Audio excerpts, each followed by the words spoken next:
Tunghayan naman natin ang mga balita mula sa Visayas.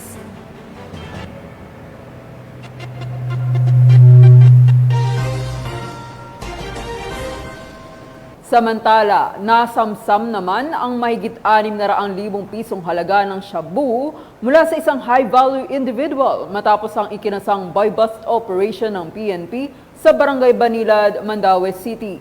Nakatutok dyan si Patrolwoman Annalyn Canoog.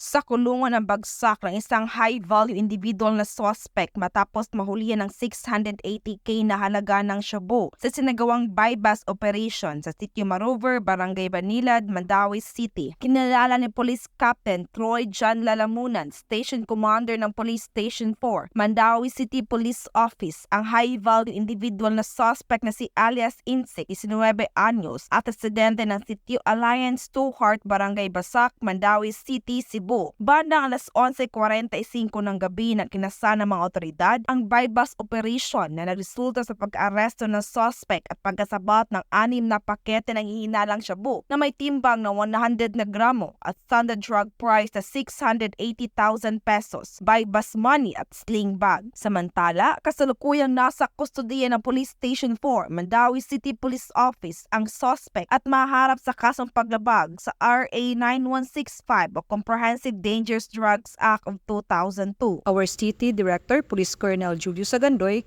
commended the dedicated personnel involved in the successful operation. He said that the apprehension of this individual underscores our dedication to upholding the safety and security of our community. We remain steadfast in our pursuit of justice and in ensuring that Mandaue City continues to be a safe place for everyone. Ang matagumpay na operasyon ay bunga ng maayos na pagpapatupad ng kampanya kontra illegal na droga at matatag na pagtutulungan ng kapulisan ng Mandaue City at mamamayan upang tuluyang masugpo ang pinagbabawal na droga tungo sa maunlad at bagong Pilipinas. Mula dito sa Central Visayas, ako ang iyong PNN correspondent, Patrolwoman Annalyn N. Canoog, alagad ng batas, tagataguyod ng Balitang Pulis.